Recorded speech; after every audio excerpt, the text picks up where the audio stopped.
بناوی خوای بەخشندە و میهرەبان درود و سڵاو بەڕژێ بەسەر جانی خۆشەویستمان محەممەد صلی الله عليه وسلم وعلى آله وصحبه ومن والاه.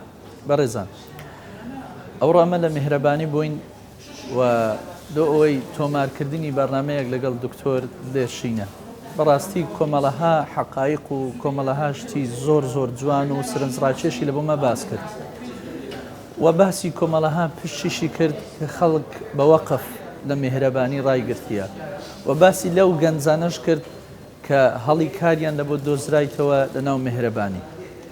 لێ لە بمان بە دیار کرد کە میهرەبانی پشکەکە لە خێر و ڕەحمەت و بەرەکەت لە بۆ خەڵکی کوردستان و لە دەرەوەی کوردستانیش و لە بۆ نەخۆشان و لە بۆ ئەو کەسانەی کە دەیانەوێت تەندروستێکی باش لە ژیانی خوان وەربگرن.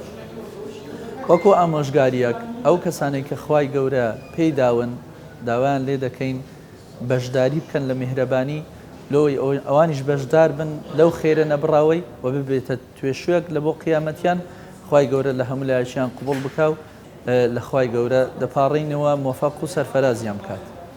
وەسەلام عەلەیکوم وەڕەحمەتوڵڵاهی وبەرەکاتوه.